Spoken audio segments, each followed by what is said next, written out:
पिथोरो बरसां आरबी education system high school Girod Sharif में एकता तकरीब मुनक़द कई हुई। एकता तकरीब में उस्तादन ऐं शागिर्दन सकाफ़ती लिबास अजरक टोपी ऐं पटको पाए वॾे अंग में शिरकत कई।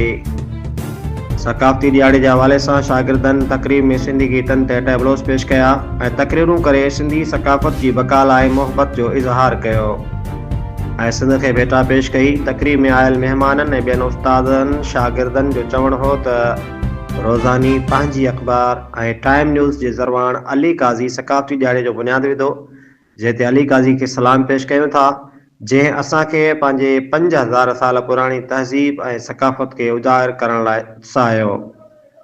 उन्हनि चयो त ज़िंदा क़ौमूं पंहिंजी तहज़ीब ऐं सकाफ़ती खे बरक़रार रखंदियूं आहिनि। सिंध जी सकाफ़त प्यार मोहबत ऐं रवादारी जो आला मिसाल क़ाइमु कयो।